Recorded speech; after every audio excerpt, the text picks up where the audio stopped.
So today, we're going to do something a little different. We're not digging into research papers or a bunch of data sets. Nope.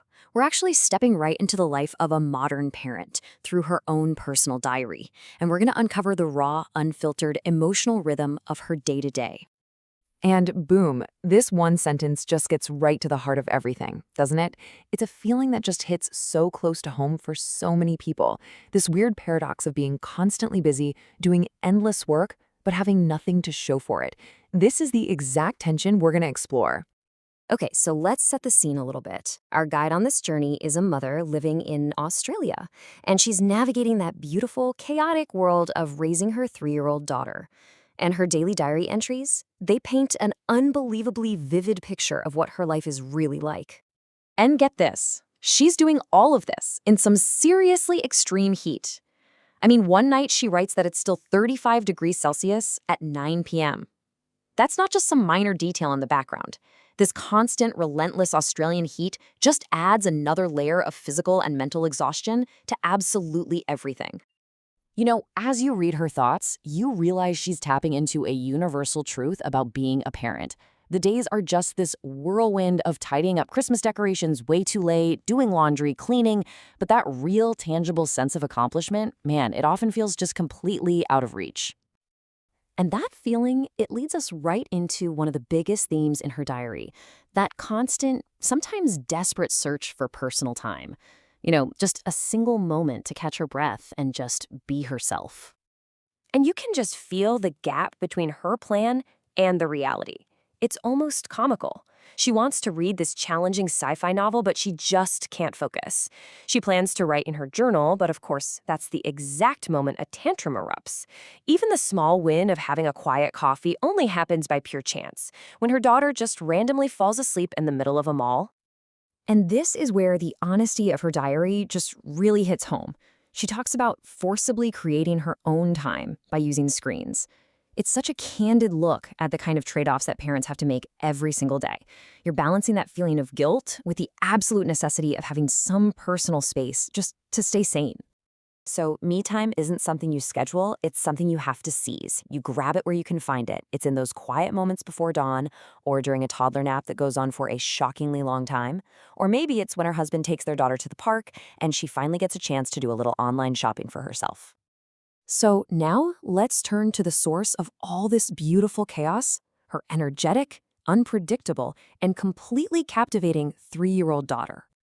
I just love this little sequence from her diary. A simple trip to the mall becomes this whole 4-act play, right?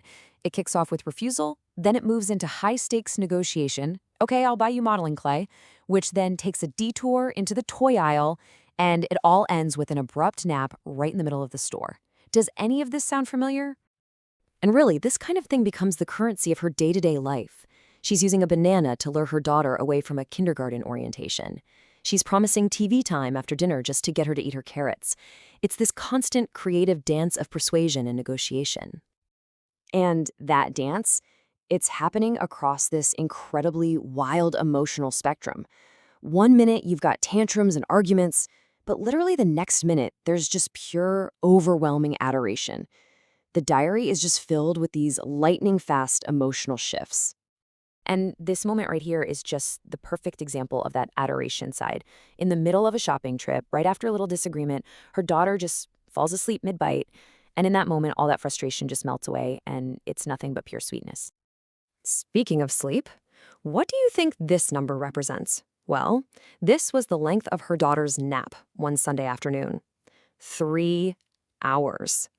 For any parent out there, you know this isn't just a nap. This is an unexpected, almost mythical gift of time, a total game changer for the whole day. So with all this chaos, how does she cope? How does she stay grounded? Well, that brings us to our next section, finding those moments of genuine comfort and joy in really simple everyday things. Let's start with how she finds comfort, which a lot of the time is through food. So on one totally exhausting weekend, the solution is simple and immediate: KFC. For 2 days straight. No cooking, no cleaning, just relief. But then comfort also comes from being creative. She tries out a new recipe for white cabbage and shimeji mushroom miso soup, and it instantly becomes her new #2 favorite soup of all time. A small discovery that brings a lot of happiness. Then you've got the pride that comes from making something special, what she calls a super luxurious beef and mushroom curry from scratch. You can just feel the satisfaction. And for the ultimate treat, it's a meal out for Lanzhou ramen with lamb skewers, a combination she literally calls from the gods. You see, these meals are these reliable little pockets of happiness in an otherwise hectic week. And the joy isn't just in the food, it's in the small victories, like finding adorable baby wipes for $1.50, the immense satisfaction of actually finishing a blog post, or even buying her husband a pair of ridiculously patterned thuggish shorts just for the laugh. These are the little things that make a day feel good. So when we pull back and look at the big picture, what does all of this really mean? Well, her diary isn't just a collection of funny stories.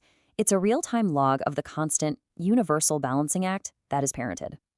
What she's documenting is this daily rhythm.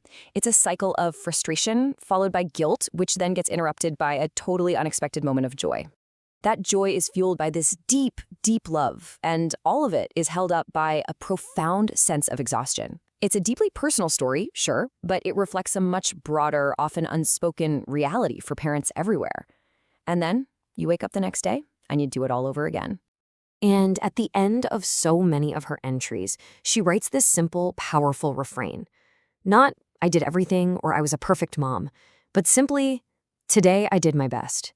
It's this beautiful mantra of self-compassion, of just accepting the beautiful, impossible task of raising a child.